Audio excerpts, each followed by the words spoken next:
Hi, welcome to Barry T's Garage. I'm Barry T, and today we're going to have a look at a 1903 Mitchell.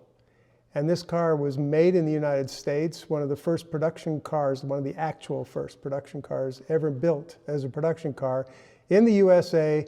Belongs to Alan Travis. He's going to give us a tour of the car. We're going to go for a little drive with it, and I'm bringing you along. I hope you enjoy it. Thanks for coming along. Alan, what are you standing in front of here? 1904 Mitchell, made in 1903 by Mitchell Wagon Works. The day before they made this car, and a few days afterwards, they were making wagons. They had a giant factory making wooden wagons for fields pulled by horses, and they decided they would get into the automobile business. So this automobile was marketed as their first car. When I got the car, my wife Mary and I are the first owners of this car, and we bought it from Don Mitchell, and he's the great-grandson of one of the founders for the Mitchell Wagon Works companies.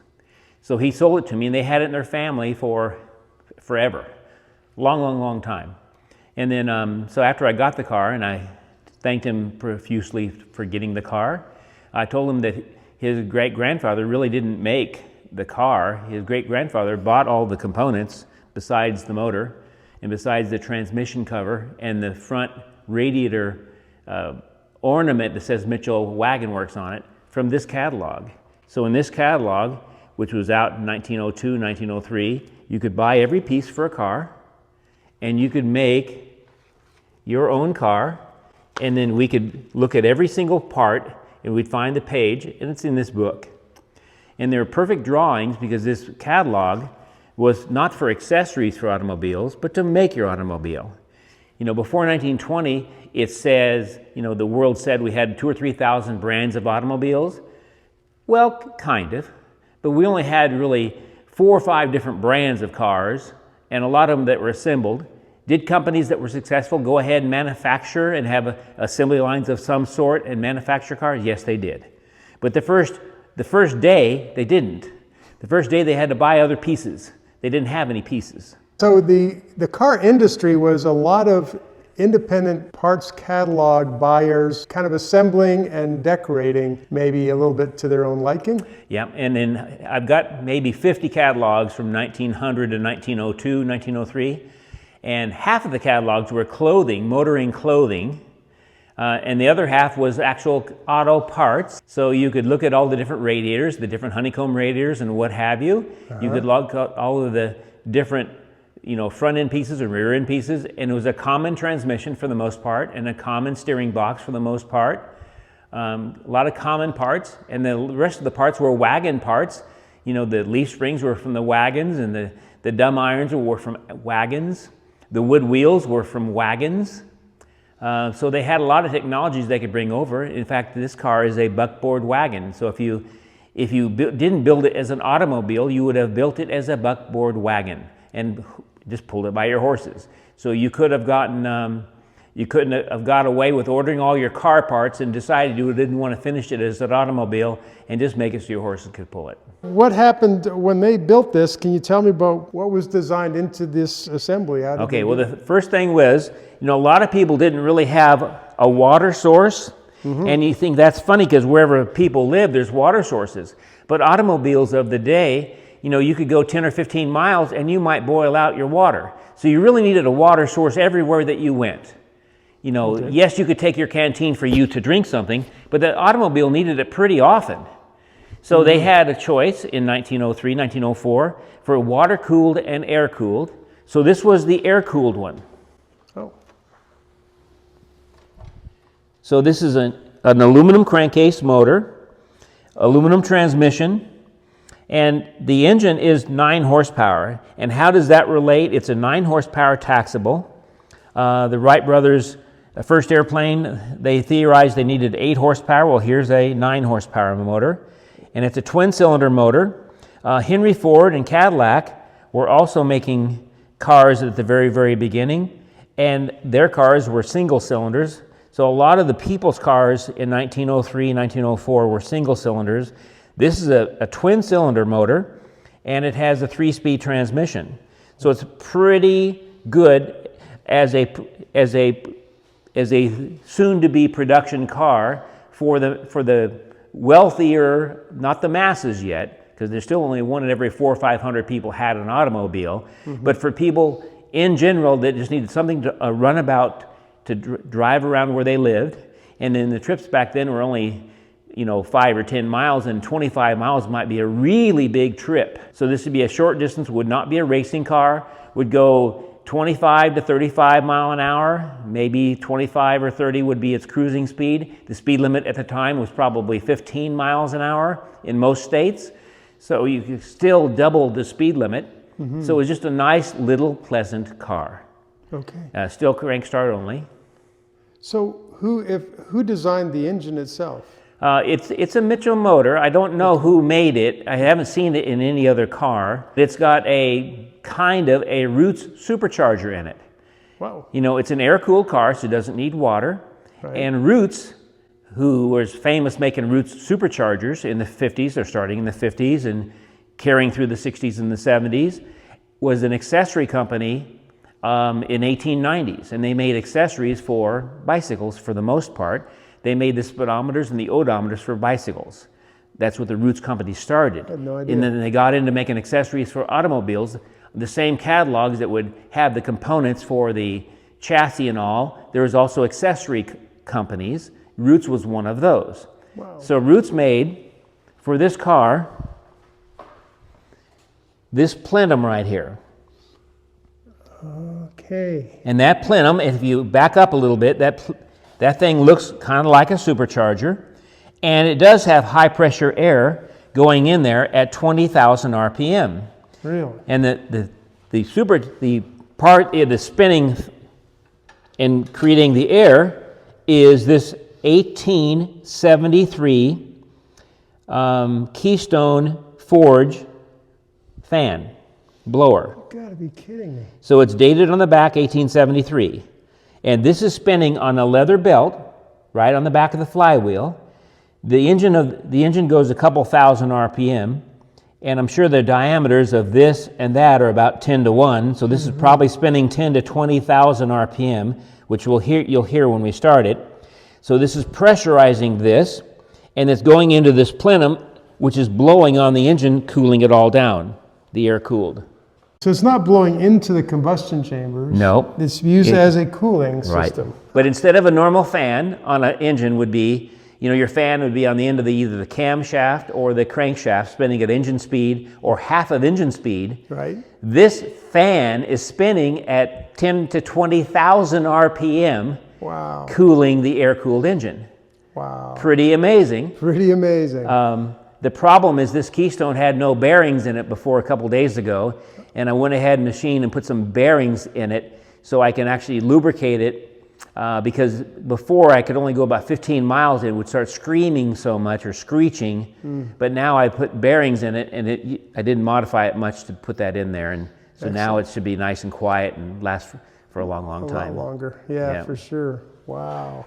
On the engine, Yes. there's no way there's no dipstick on the engine, so the only way you tell how much oil is in the engine is there's a cap down here on the end of this piece of tubing, and you simply unthread that, and if oil comes out of this tube, then you have the right amount of oil. So what you would do, you would put too much oil in it, take this cap off, and then you would have that much in the crankcase, which is half an inch in the crankcase.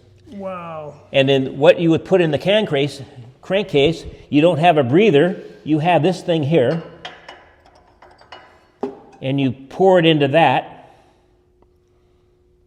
and that's so it doesn't come out of your breather, and then you pour into that until it comes out that bottom tube. So when you get an old car like this, you're not going to automatically see anything that you want to see. Right. You're going to see what they did back 120 years ago. Right. So you've got to, before you start anything like this, you've got to figure out how do you put oil in it, how do you measure the oil. So you look at things that aren't normal to you. How long have you owned this car? I restored it 10-ish years ago. Okay. And then I had the supercharger, we've discussed that, seize up and make so much noise, so it's been 7 or 8 years since I've driven it. Okay. And then we wanted to do a video today, so the last couple days I've taken things apart and drained the gas and all that stuff. Okay. And then I addressed the issue with the cooling system from the fan, and now it's got a bearing set in it, so now I can spin it to whatever RPM until it just comes unglued. Yeah. Because, you know, the person that's running the blacksmith to get the coal or the cinders hot is spinning that fan at 100 RPM, and we're just upping that to 20,000 RPM. Right. Now, what condition was this car in when you got it? It was complete. Okay. And it looked nice, but it had not been run for maybe 50 or 60 years. It was in the Mitchell Family Museum. It may not have run for 100 years. Wow. I cleaned it up then and restored it, but it was completely a complete car. There was nothing I needed to get for it. Okay. The family cherished it because it was, if it wasn't the first car they ever made, it was certainly one of the first 5 or 10 that they ever made. And it's the only air-cooled one left in the world. You've got a carburetor, and the carburetor even has a date of 1903 on the carburetor, which is pretty interesting to see on a carburetor. This car doesn't have primers, so you can't put gasoline in the head. You know, on a lot of cars, we just put our gas, we open up the petcocks and prime it. So this is a choke car. Okay. So for me to start this car, I'm going to have to choke it, and then I'm going to pull through the carburetor on the hand crank a few times. Okay. And then we can turn the ignition on. Nice. And it's got multivibrator coils in it for the ignition. So every time that the ignition comes to making contact with the multivibrator, instead of 1 spark, we have 100 sparks. All of these things here are the oil lines. So the engine, you put 50 weight oil in the crankcase. So we fill the crankcase with a half a quart, a pint of oil, and that's going to be 50 weight oil, because that oil doesn't have to go through the oiling system of the automobile. So that 50 weight will stay in the engine a little bit longer as splash happens than what's in the oiling system, which has to be a 20 weight or a 30 weight at the very most, because that's going through a bunch of lines. Those lines are these things, the lubrication lines. And you see a lot of those lines. Sure do. Yeah, beautiful. They're beautifully done too. This is the oil tank. Okay. Okay, so this is filled with 20 to 30 weight oil. Again, the oil that's in the crankcase is 50 weight. So this has got a line right here, and that comes from the exhaust system. So the exhaust system, when it's running at a pretty good RPM, pressurizes the oil system. So there's also a cutout. So what does that mean? If it's cold in the morning, or you have too thick of an oil, or it's cold in the morning, you haven't been running the engine for a while, those lines might not have any oil in them. So you want to keep that cutout closed so you can build up more pressure in the oiling system to force the oil down all those lines. Okay. In the middle of the day, when the oil is, when it's warm outside and you're going down the highway at 25 or 30 miles an hour, you can open your cutout if you want to from time to time, but you need to have that closed when you initially start it, so you're pressurizing your oil. Okay, when you're pressurizing the oil, that exhaust fills this up with half a pound or 1 pound, or I haven't measured it, low poundage of air pressure. Okay. And there's no gasoline in here, just oil. Mm-hmm. Then that goes into these oilers. So then these oilers, it pushes the oil through this line, and then these are all adjustable. Mm-hmm. And then you'll see it drip on all these drippers to the engine. And those drippers are where the mains would be, where the camshaft bearings would be. So those are all places that in the engine it needs oil, because this has no oil pump in it at all, and it has no recirculation. Okay. So the oil is used one time, and what happens to the extra oil? There's no seals in it either. So it's a total loss engine, so it goes out the front and the back, not main, or main seal, because it didn't have that. And it goes out onto the ground. Gotcha. So it's not a very real efficient oiling system, but with the Babbitts, and the Babbitts were really large and they don't really get that hot, it was adequate enough, and most of the earliest cars did use that same system. But if you were concerned with that giving enough oil, you would always make sure you have enough in the crankcase, you know, like we showed you on the cap. You fill that up with your thick oil, and you could open up these drippers and have more oil go in than you thought you needed. So maybe it makes a little bit more of a mess, but you have more oil going where you thought you needed it. Right. But this would be a bad car for a parade, because if you're going at 100 RPM and you're not really building up any exhaust pressure, you might not be pushing enough oil pressure to be able to run it. So this would probably not be a good parade car. This here is the choke. You'd push that in and out. And since there's no petcocks in the intake manifold, you'll need to use your choke to pull the gasoline into the carburetors. Okay, what's the thumb screw on top of that for?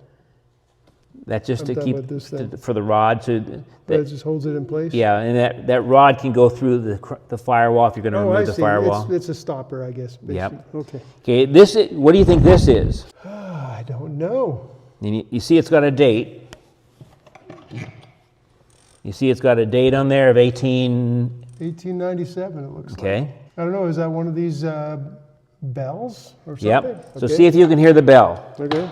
Ready? Yep. It's good and strong. Yep. So that's what you would do if there's a road runner that wasn't running yet, or a horse or a cow or a person. You know, you had your squeeze bulb too.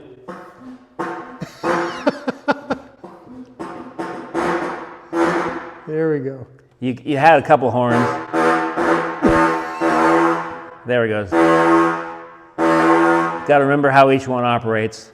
The bell might be your best bet. You might ring them both. Right. This is your Yankee grade meter. Okay, your Yankee grade meter shows you the grade of your hill you're going up and down. This Yankee grade meter, the fluid in it, which is the glycol, is pretty well old right now. Okay. It can be drained. You could see how clear it would be if it was clear material in there. But as you go up and down your hills, you see the different gradients. So you could know it not be in third gear or second gear. You'd know what the hill was. So does that mean that this literally has fluid inside here, and it's a float that's using the fluid to help you? It's got a pendulum on the inside of it. Okay. And that pendulum, as long as you're going up a completely smooth road, which they didn't have any smooth roads back then, it would be perfect. Yeah. But the problem is that pendulum on a bumpy road would go. Right, it's all over. Yeah. So with that glycol in there, or that thick material, okay, or that clear oil, or whatever material you're supposed to put in there, it would slow down that pendulum, and it would be more accurate to see what that rating was. So it's kind of used as a damper, kind of. Yeah, but the material that was last used in here isn't real clear. Yeah, it's discolored a little bit. So the next time that we can visit this car, it can be we can pass some clear fluid in there. You can see what the gauge is supposed to read. That's interesting. Okay. Wow. Okay. Gas pedals, we talked about that before. You can tell without looking which is the gas pedal. Yep. Because it's smooth. The smooth one, right? Right, and then that's your brake and your clutch. And then you can tell which one the brake and the clutch is too, because this one is for sure the brake, because you have an emergency brake on here too. Right on. So as you push this pedal in, you can push this on top of it and latch it into that position. That's your emergency brake. Okay. And all of that is perfect until it doesn't hold anymore. That's not perfect. No. Okay. The transmission is a 3-speed. It's in neutral now. There's reverse back here. First, second, and third. Okay. And that's considered to be a progressive, not a gated transmission. Okay. The entire body is made out of wood, and wood is fine, except you just can't paint wood, because paint just, wood goes through. Wood is a living organism, even if it's been dead for 120 years. So it's not like metal. So even though it's a perfect paint job, you'll find places where the paint is delaminated from the wood because the wood has decided to emit some moisture, or to dry out more or to whatever. So all of these fenders and all are kind of, I'm glad they're kind of painted right now. Mm-hmm. This was an original basket back then, and we keep our junk in there. Okay. The license plate is what Arizona would have had in 1904. Arizona was not a state yet, so the pre-production plates would have been a leather plate, and the plate and the numbers that you would have had for your car back then were telegraph numbers. So these are telegraph pole numbers on a leather backing, and then you would register what you had, and then that would be your plate. Fascinating. Wow, okay. So you'll see that on a few museums in the world. A few cars still have an original pre-production plate, but it's only a few states that could even have pre-production, Arizona being one of them that does have that. Mm-hmm. So that's the same as what it would have been back then. It doesn't have a differential in the common way. Okay. It does have a differential, but it's got its chain drive. It's a chain drive, okay. Yeah. And there is a differential inside the chain hub. I see. So you could still call that a differential. It's still different, just it's a chain drive as opposed to a drive shaft. And these are the brakes we're looking at here? Yes. On the side? Which are wagon brakes. They are wagon brakes. Of course they are. Okay. Now why are there, look at these wheels, why are there, looks like 4 valve stems here? Okay, well these wooden wheels aren't wooden wheels. These are midgie metal wheels, which was really rare, but Mitchell did use that on this car, and that cost them a lot more than the wood wheel of the day. But this one you didn't have to put in the creak and let it expand if it was creaking or clacking. So these are pieces of tubing that would never be a different size, and they're steel. Here it looks like there's a shim on this one. Maybe. Weight. Or a weight. Okay, that makes more sense, right. And what is... That's to adjust your rear end. So you had the same amount of, so it was alignment. Oh, okay. Sure. So a buggy spring would allow that rear end to go back and forth. As you put on the brakes or went on a bump, it would move back and forth. Okay. So what that arm does, that anchors it to the center steel frame, so that at least it centers that rear end up and down. Okay, so it just keeps it located and then you can adjust it for alignment. Wow, okay. So this wooden box in your dash is your coil, and it's a multi-vibrator coil. So you adjust the points in this multi-vibrator, and so it does a bunch of sparks per second. So when you get on a normal car, every time that the points open, when it's going to fire your modern engine, your modern 50-year-old engine, it's going to emit 1 spark. Well, the multi-vibrator coils have a vibration that you adjust so it sounds pretty good, and you'll listen to it in a moment. So it generates 100 sparks when it gets to the firing position.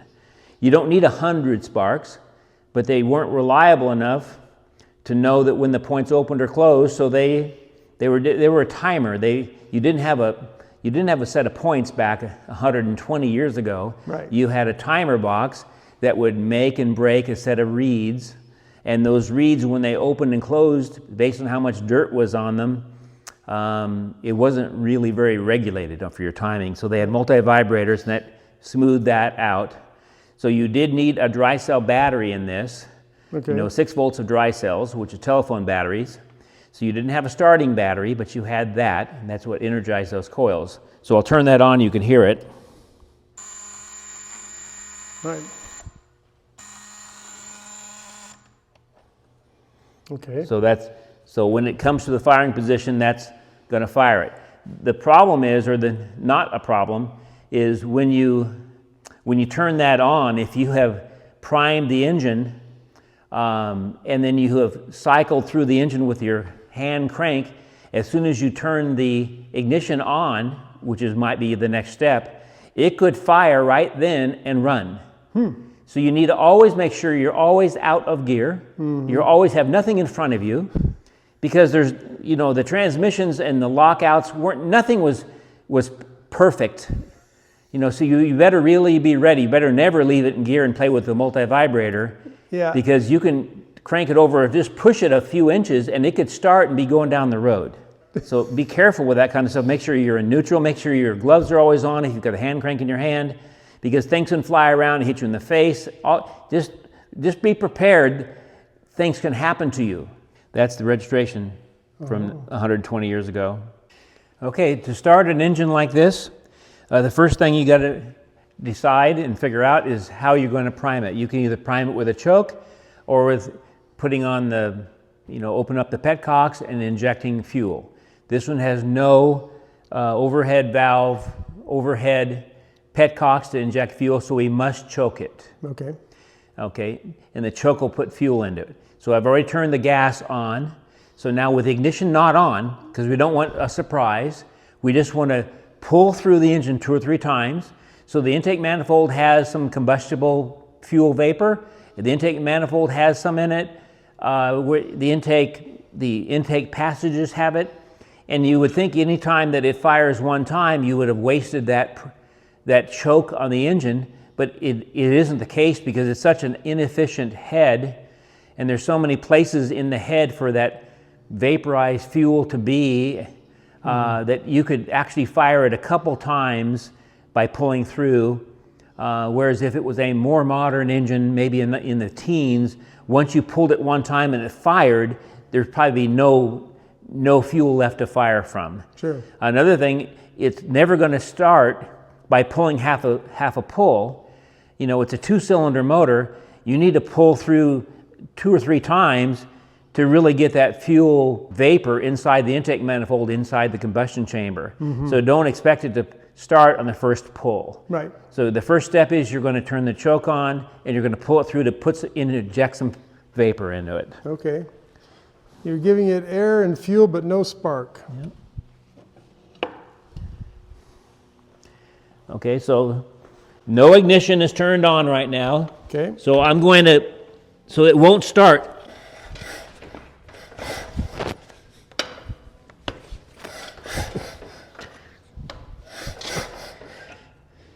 Okay. Okay, now there should be some vapor in there. Okay. Turning the choke off. I'm going to turn the ignition on, and by turning the multi-vibrators on, unlike a point type distributor, it could start by just turning the multi-vibrators on. It could ignite that fuel we just put in the combustion chamber. Without cranking? Without cranking, because a normal modern coil, you have to break the contact to emit a spark. A multivibrator is emitting the sparks if we happen to stop the crank shaft at the right spot. Okay. Okay, we didn't. So I hear no buzzing. Okay.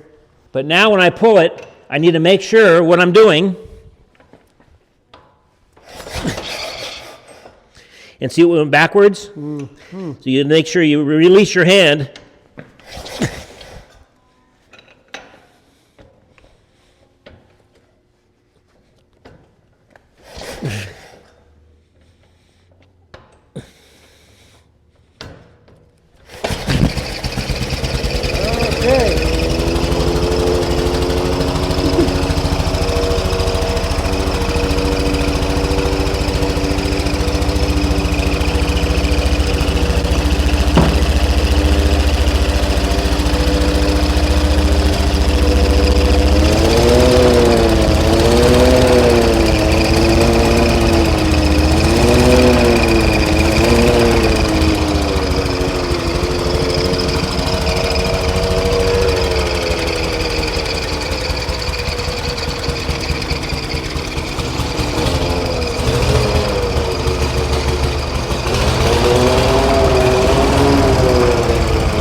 Here you can see the drips coming down. Might need your light on.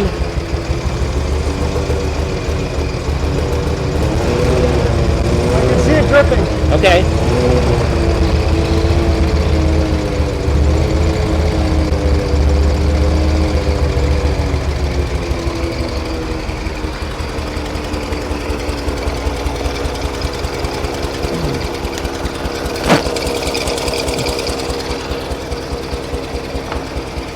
Well, get in. I mean, get on. Yeah, it's more on than in, isn't it?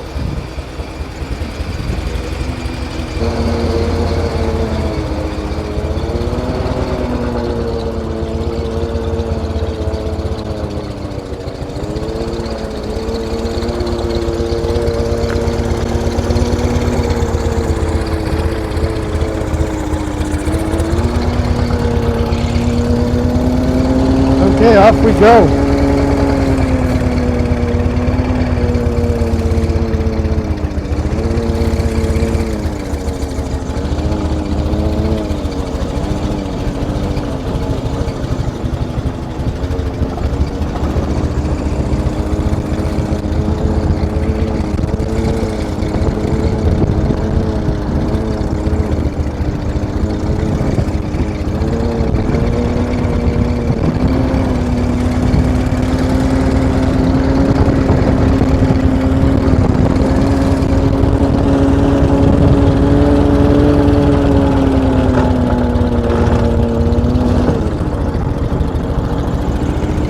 Is that second gear? Yeah. Okay.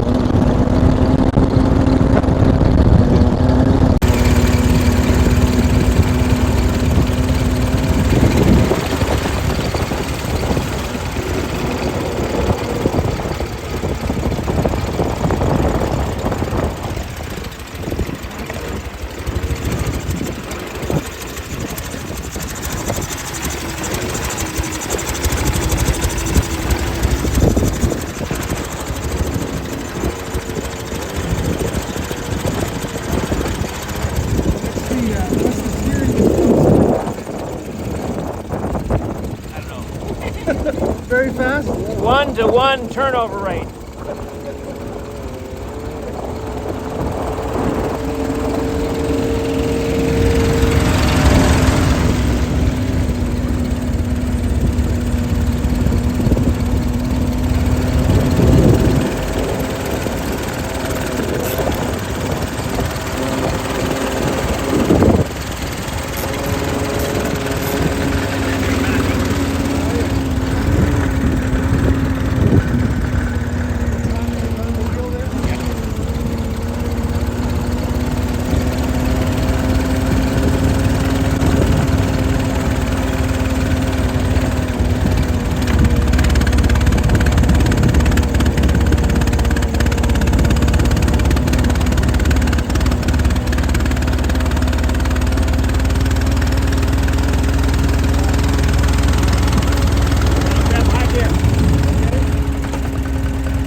Yeah, I think I figured this out. This one gear inside this wheel with all this mechanism, this must be the speedometer. Yes, it's got a beautiful speedometer there too on the. Oh, that's what this is here. Yeah. Oh, right. You can see the date, 1903, on the speedometer. Yes, indeed, I can see that. Extremely early. With patents in U.S., Great Britain, France, Germany, and Canada. Wow. Yeah, there it is.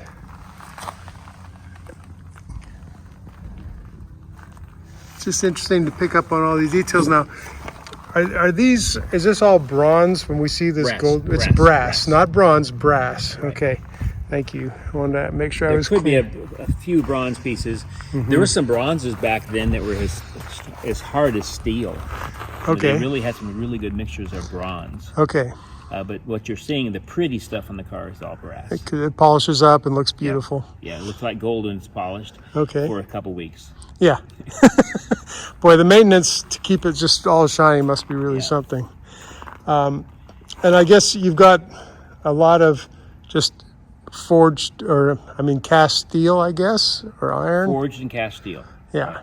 and the Okay. rest of it is brass, bronze, copper. Okay. And then you have some wood pieces too. This is interesting. Uh-huh. This is steam bent. See this steering wheel? Oh, yeah. It's not segmented with a bunch of sections. It's one piece of wood. Look how tight. That's wild. How in the world they do that? Yeah, isn't that amazing? It is amazing. I guess, yeah, if I look very carefully, I find an overlap where they're fingered together. But that's hard to see. It's very hard to see. It's very super precise. Yeah. And I'm just realizing you have a copper steering column, it Yep. looks like.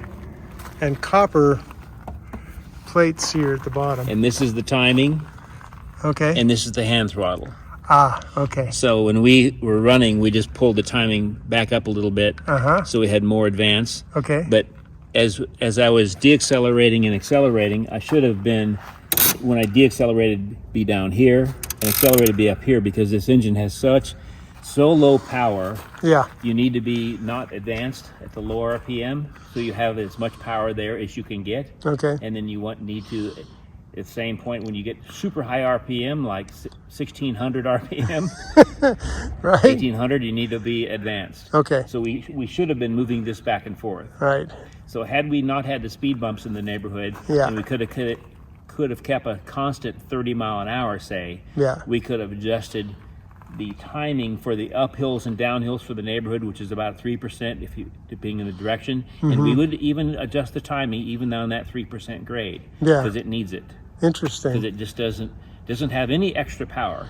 Right. But this was the very, very, very beginning of production motor cars in America. Wow. No, you want to get every fine tune you can out of Yeah. it to get the most out of it, but at the same time.